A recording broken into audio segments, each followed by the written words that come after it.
Welcome back to Undefendable. We are going to be doing a play like a pro guide for Black Widow.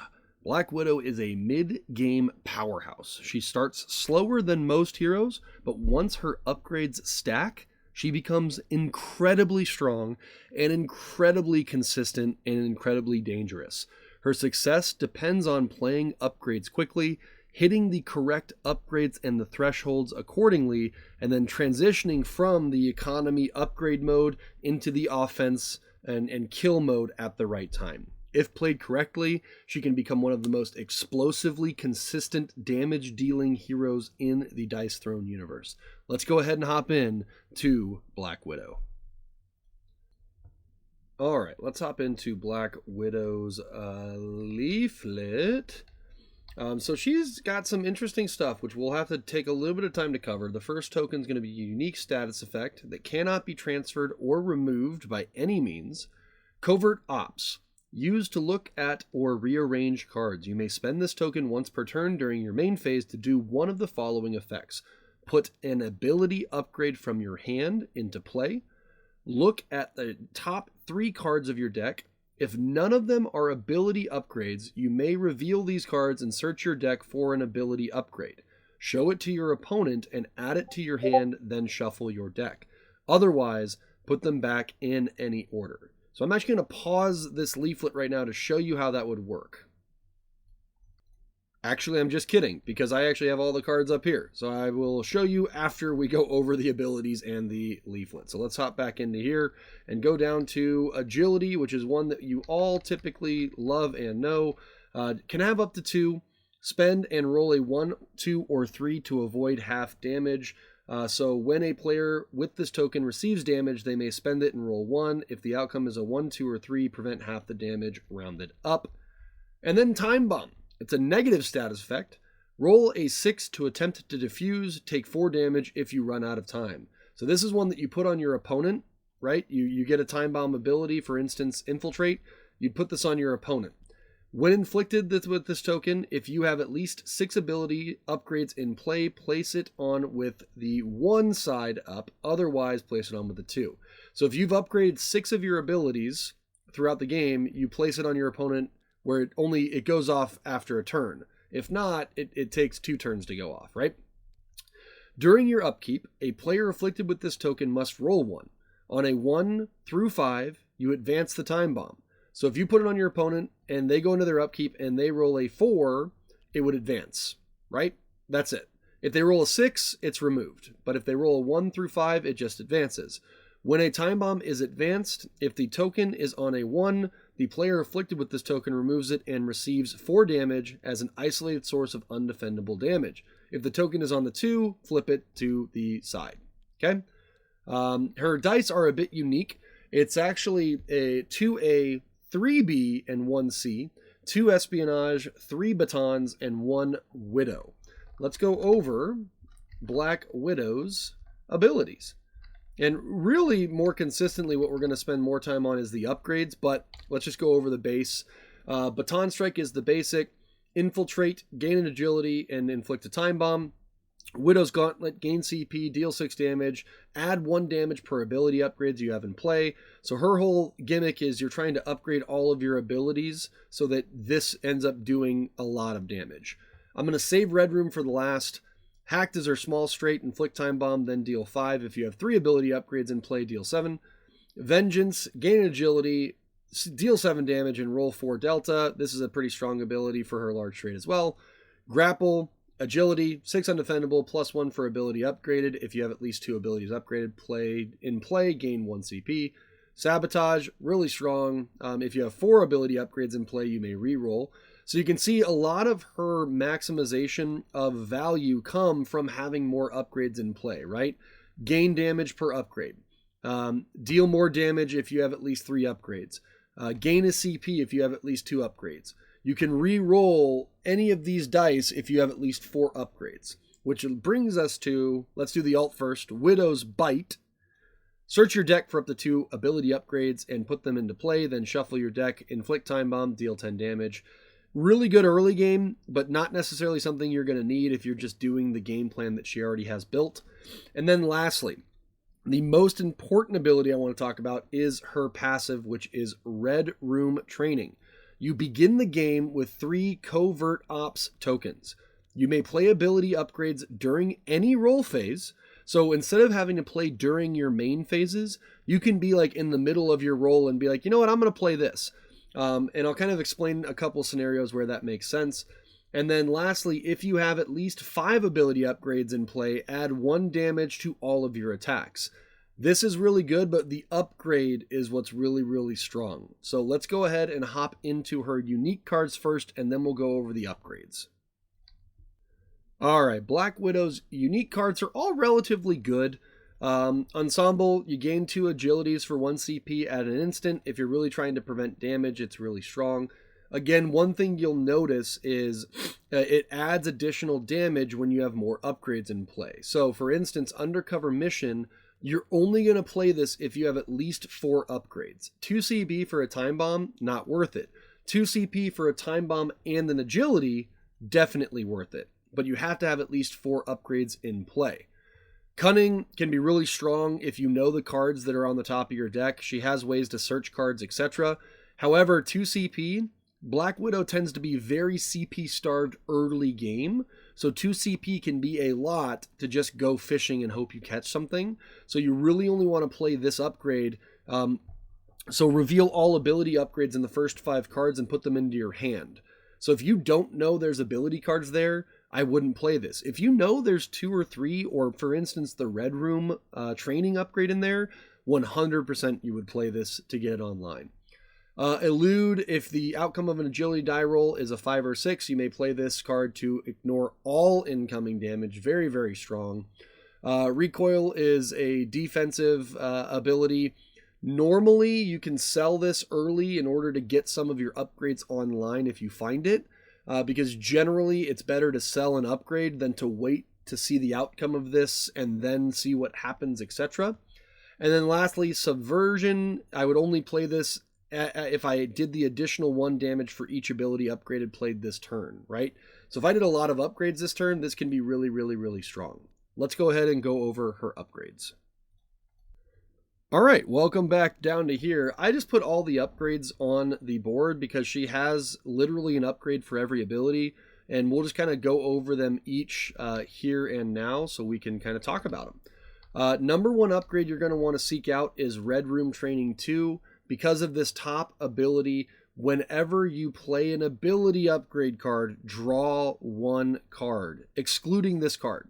This is your bread and butter. This is what you want to find first. This is the best card in her deck. Always, always, always play this or seek it out with Covert Ops. That is going to be your bread and butter. Your next one, typically always priority number 2, is your defense. It is that worth it. Your defense upgrade is always going to be your second pick. Unless there's some crazy scenario where it isn't, you're always going to hunt this as your second priority. After that, it's really going to be matchup dependent. And that's where I was talking about, you can see the differences here, at least 3 abilities to add the damage, right? This one gets you Spy Game unlocked. This one gets you Covert Ops unlocked. This one is you get additional damage for each ability you have upgraded, and then gets you access to Recon, Subvert, so on and so forth. So that's really the core here is Red Room Training's number 1, Sabotage is going to be number 2, and then after that, it's really going to depend on your matchup. If you're playing against a character who has really strong defensive abilities and defensive roles, Infiltrate may be where you want to go next. If you're playing against a character or you need to see their hand or you just don't have a lot of CP and you need a cheap upgrade, Baton Strike, because it's only 1 CP to play it, and then when you play this card, you force your opponent to reveal their hand to you. So you can get a lot of information on where you want to go next with that. Widow's Gauntlet tends to be like your mid-game option because the ability really scales off of how many ability upgrades you have in play. So you gain a CP, then deal 7 damage and add 1 damage per ability upgraded you have in play. So if I have Red Room and Sabotage and let's say Infiltrate, and then I upgrade Widow's Gauntlet, right? even if I don't upgrade Widow's Gauntlet, it still does it. But let's say I upgrade Widow's Gauntlet, it does count this ability. So that would be 1, 2, 3, 4, plus 7, and I gain a CP. And she does need CP to play her cards. Now, one thing to remember, the reason you get Red Room training first is because every time I would have played these upgrades, I would have been drawing, not Red Room, but every time I would have played these cards, I would be drawing a card for every ability upgrade card I play. That is why Red Room is priority 1. Sabotage is priority number 2 because it gives you the sustainability to get through your economy phase to get online. So from there, it's really going to depend on what you want to search out for, right? If you need hand visibility, you go with Baton Strike. If you need a little bit more consistency, Hacked can be really good if you have at least 3 abilities upgraded. If you want more chasing for 6s or alts, or you want to just find some more upgrades, Recon is really good because it allows you to search your deck for an ability upgrade and put it into play. So that could be something where, maybe you're just not finding what you need and you have this, you upgrade that, you hit a Recon, and then you throw Widow's Gauntlet out, and now you're chugging, right? Here's what I'll say. You do not need all of the abilities on the board in order to do a lot of damage. Usually at 3 or 4 abilities, that's where you're going to be online. But I will say priority again, and I know I've said this a couple times. Red Room, then Sabotage, then the primary attack you're going to go after is either going to be Infiltrate or likely Widow's Gauntlet.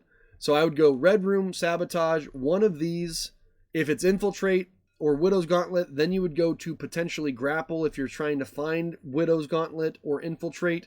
Usually Hacked, Vengeance, and Baton Strike are lower priority in the economy phase. Once you get this down, the game flow is very, very easy. Very, very consistent. Immediately find Red Room if you can to draw cards. Use Covert Ops to search them out. And then going into the mid game, get a couple of upgrades online and then just continually keep spamming Widow's Gauntlet or Grapple if you can. Widow's Gauntlet or Grapple if you can. Because Grapple is going to be a very strong ability for you as well. But that's usually how you become really threatening and really dangerous, right? Your damage output spikes dramatically towards the late game, and then you can transition from upgrading all your stuff into just finishing with damage, right?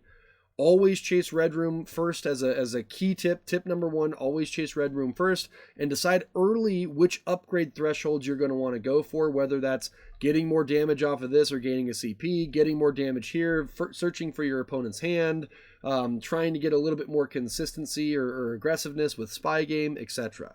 Right? At 2 upgrades, Grapple, if you don't have this upgrade, at 2 upgrades, Grapple will generate an additional CP, which is really good.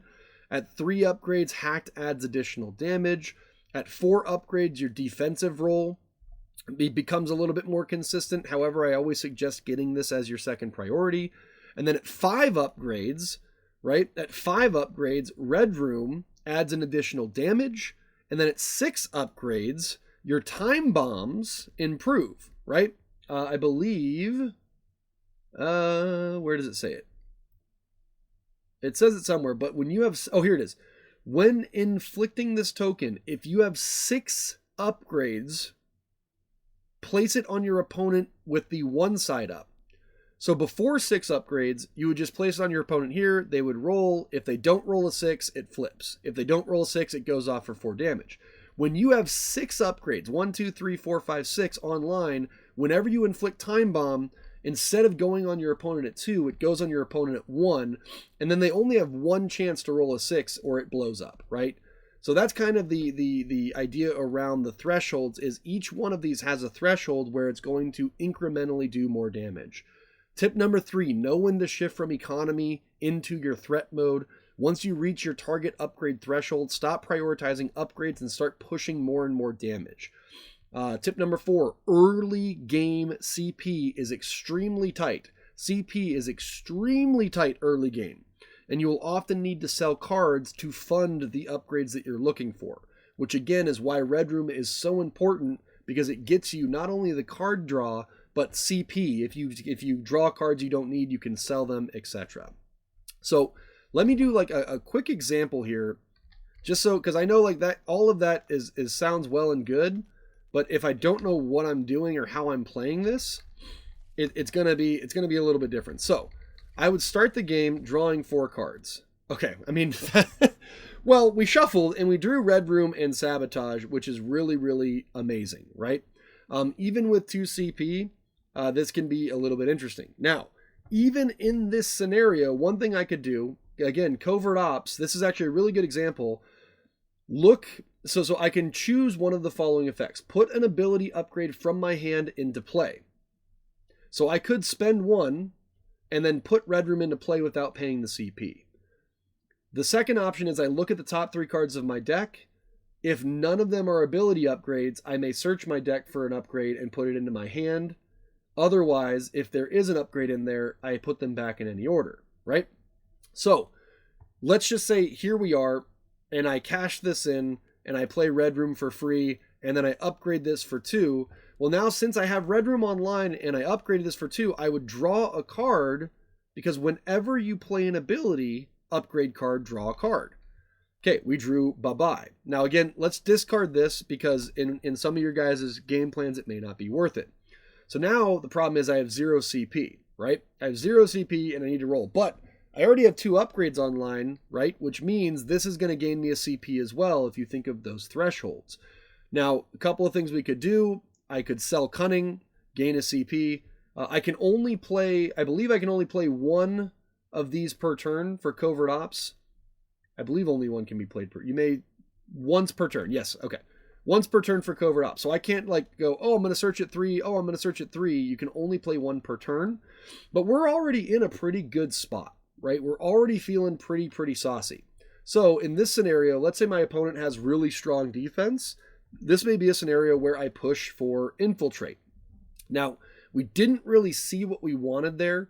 I'm going to go ahead and keep 4-5 and then see what happens with this roll. And we got 2, 3, 4, 5. Again, not wildly ideal here, but it is a safe bet with a really strong start with Red Room and Sabotage. So we would go with Hacked. So we'd put the Time Bomb on our opponent, and then we would deal only 5 damage because I didn't quite get that 3rd upgrade online, okay? Now let's say it goes over to my opponent, and they're going to roll during their upkeep for this. It was not a 6, so it flips. They come back at me. I have my upgrade here, which is really strong. Let me just show you how strong it can be. We're going to go ahead and roll. So we are going to prevent 2 and hit them back for 2. That's how strong this is. Preventing 2 and hitting them back for 2, which is really good. Comes back over to me, I gain a CP, and I draw a card. Now, Covert Ops. This is where, since I don't have an upgrade in my hand, and normally I wouldn't spend this to just upgrade a card from my hand, you almost always want to use these Covert Ops to search your deck, but playing Red Room and getting the defense online that early was likely the right play. So I'm going to do the other Covert Ops strategy here, which is I'm going to cash this in, and I'm going to look at the top 3 cards of my deck, okay? Now this is not, my opponent wouldn't see this. If I reveal, if none of these are ability upgrades, I can search my deck for an ability upgrade and put it into my hand, okay? So let's see. All right, beautiful. So none of these were ability upgrades. So now I get the option of searching my deck and finding an upgrade and putting it into my hand. And this is where your decision making really comes in. Okay, do I want to go Infiltrate to avoid my opponent's defense? Do I want to go Hacked to get the little bit of extra damage? Probably not. Usually Hacked, Vengeance, and Baton Strike are not where you want to go. Normally you'd want to go Infiltrate, Widow's Gauntlet, or Grapple. Now, since we are here, since we are looking at this, and I already mentioned that my opponent has a strong defense, I would grab Infiltrate out from my deck, and then I'm going to put these 3 cards back into my deck and shuffle. That's how Covert Ops works in that scenario, right? I grabbed a card, I flipped the top 3, none of them were abilities. Sorry, don't flip them. You would look at them. If none of them were abilities, you would show your opponent and then search your deck for an ability. Now, I have Infiltrate. I'm going to upgrade this for 2, and since I have Red Room upgrade online, I get to draw a card. Really good start here. Let's say my opponent doesn't have really strong stats effects. I'm going to sell this to have 1 CP, and let's go ahead and sell this to have 2 CP, and now we're going to go into our roll phase. So now we have 3 abilities online, and at 3 abilities online, we are going to have the threshold of the small straight doing more damage. Now, I actually kind of like this. I'm going to throw these, I mean, that's not bad. I mean, the small straight here is not terrible. It's not great. I really would love infiltrate, but since we already have the upgrade and we're at 3, let's just take the small straight here. We're going to put another time bomb on my opponent, right? Because I can have up to 2. And since I have 1, 2, 3 upgrades, now I'm doing 7 defendable damage. They say, okay, ooh, ow, got it. And then I pass to them, okay? They're going to roll for the first time bomb. This time bomb, and it goes off. Boom. They take 4 damage. They're going to roll for this time bomb. It flips. So I just did 7, 8, 9, 10, 11 damage, and then there's 4 damage still sitting on their board if they don't remove it. They come at me, I'm going to roll my defense. Guess what? I'm preventing 2 and hitting back for 2. They're passing over to me. I'm going to gain a CP and draw a card. We're going to triple up for 2, which is fantastic. We don't find any upgrades, which is a little bit concerning, but that actually may show you the third situation for Covert Ops here on how it would work. We're going to cash in Covert Ops and look at the top 3 cards of our deck. 1, 2, 3. Okay. Again, in this scenario, we didn't find an upgrade, so we would then look through our deck, and this is where you get a chance to pull out what you want. At this point, I would likely pull out either Widow's Gauntlet or the Grapple upgrade. I'm going to pull out Widow's Gauntlet. We're going to put these back in and shuffle. Widow's Gauntlet's going to go into my hand. I have 1 CP, but the triple up allowed me to draw 3 cards, so I'm going to sell this to get the CP, and I'm going to upgrade Widow's Gauntlets for 2, and then I'm going to draw a card because of Red Room, and now we're starting to cruise. We have 4 abilities online, so this is a Time Bomb and an Agility, and I'm going to sell one here just to go into my roll phase with a little bit of confidence. Now, Widow's Gauntlet is going to do 7, 8, 9, 10, 11 damage and gain me a CP. This is now the bread and butter and where I want to go to, right? I don't have 5 online. If I had 5 online, I'd be doing an extra damage from this ability here. So let's go ahead and roll. What do I get at 4 again? I can't remember. At 4, at 4, I get a re-roll. If you have 4 more ability upgrades in play, you may re-roll any of these dice, okay? So we're pretty close. We already have Covert Mission, which inflicts a time bomb on up to 2 different chosen opponents. Not ideally what we want. Let's go ahead and throw this back. Okay, boom. We got Widow's Gauntlet. Opponent says yes, it's our second roll. So now we're going to gain a CP. And then we're going to do 7, 8, 9, 10, 11 defendable damage on a really relatively easy to get ability. And now it's going to go, I'm going to pass over to my opponent who's going to roll for the time bomb. Oh, it's a 6. So the time bomb does not detonate because they rolled a 6. It actually falls off, so they do not take 4 damage. They're going to come at me with some damage. I'm going to roll. And now, here's the beauty of being at 4. 1, 2, 3, 4. I can re-roll any of these dice. So I can re-roll this 6. Since I don't have 2 6s, I'm going to re-roll this. And now we're preventing 2 and hitting back for 2.